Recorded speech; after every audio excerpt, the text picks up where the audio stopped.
کہ فاطمہ تو میرے جگر کا ٹکڑا ہے. فاطمہ نے حضرت علی سے پوچھا, حضرت علی نے کہا فاطمہ تیرے والد صاحب نے کہا ہے کہ دنیا کی بہترین عورت کون؟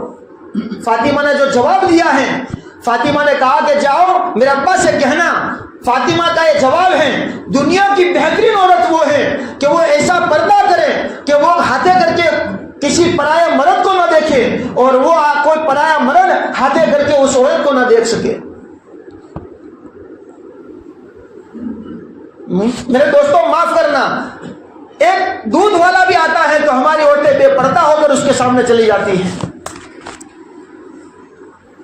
کوئی شاک بازی والا لاری کو کہاں دور کا بھی رشتہ نہیں ہے, ایمان کا بھی اس کے پاس پتہ نہیں ہے, اس کے پاس اسلام بھی نہیں ہے, پھر بھی ہماری عورتیں آرام سے اس کو بے حیا بے محابہ بات کر رہی ہیں.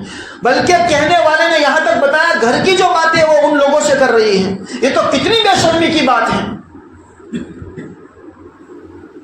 کہ گھر کی جو باتیں ہیں, جو جھگڑے ہو رہے ہیں, جو گھر میں جو واناپ شناپ ہو رہے ہیں, وہ ان لوگوں سے وہ چرچا کر رہی ہے کہ آم تھی نے اولو تھی نہ تھی نے. ممیلاتن لوگوں کو مائل کرنے والی, اور پھر فرمایا اگر مائل کرنے والی نہیں ہے تو مائلاتن خود ہو کر مائل ہو کر جو ہے اس کے عورتوں پرائے مردوں کے پاس جانے والی.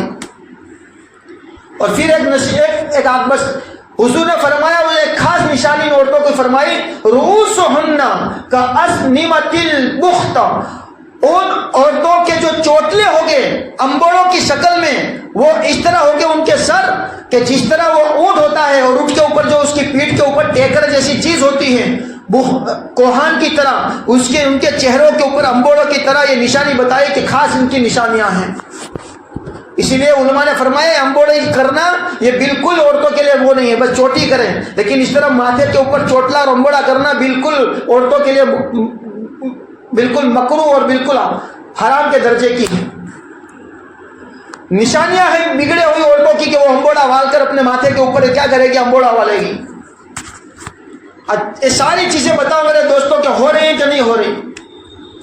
اور یہ چاہے وہ پڑھنے والا ہو, چاہے ان پڑھ ہو, چاہے ایک گاؤں کا رہنے والا ہو, چاہے وہ شہر کا رہنے والا ہو, یہ قیامت کی نشانی ظاہر ہو چکی ہے.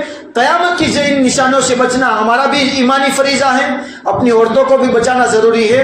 اور میرے بھائیوں, اتنی قربانی کے بعد, اگر اتنے حالات کے بعد, اتنے فتنے دیکھنے کے بعد اگر ہمارا آنکھیں نہ کھلے تو میرے دوستوں معاف کرنا, سویا ہوا وہ تو جاگ سکتا ہے, مردہ کبھی نہیں جاگ سکتا. اللہ تعالی ہمیں جو کہنے سے زیادہ عمل کی توفیق نصیب فرمائے.